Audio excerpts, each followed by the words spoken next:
बामणोली तालुका मिरज येथे दत्तनगर परिसरात प्रेम प्रकरणाच्या संशयावरून चाकूने भुसकून मित्राने मित्राची हत्या केली।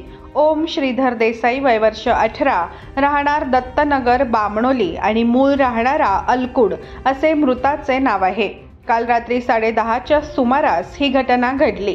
परिणामी बामणोलीसह परिसरात एकच खळबळ उडाली। दरम्यान तिघा संशयितांसह एका अल्पवयीन मुलाला पोलिसांनी ताब्यात घेतले आहे।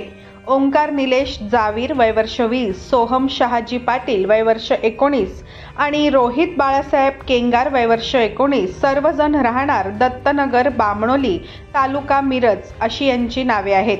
त्यांच्यासह एका अल्पवयीन मुलाचाही समावेश आहे।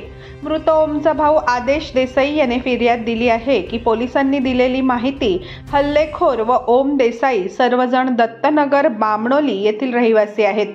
एकमेकांसोबत त्यांचे चांगले संबंध होते। ओमचे प्रेम संबंध असल्याचा संशय ओंकारच्या मनात होता। तेव्हापासून तो त्याला खुन्नस देत होता। त्याचा काटा काढण्याचा कट मुख्य संशयित ओंकारने रचला।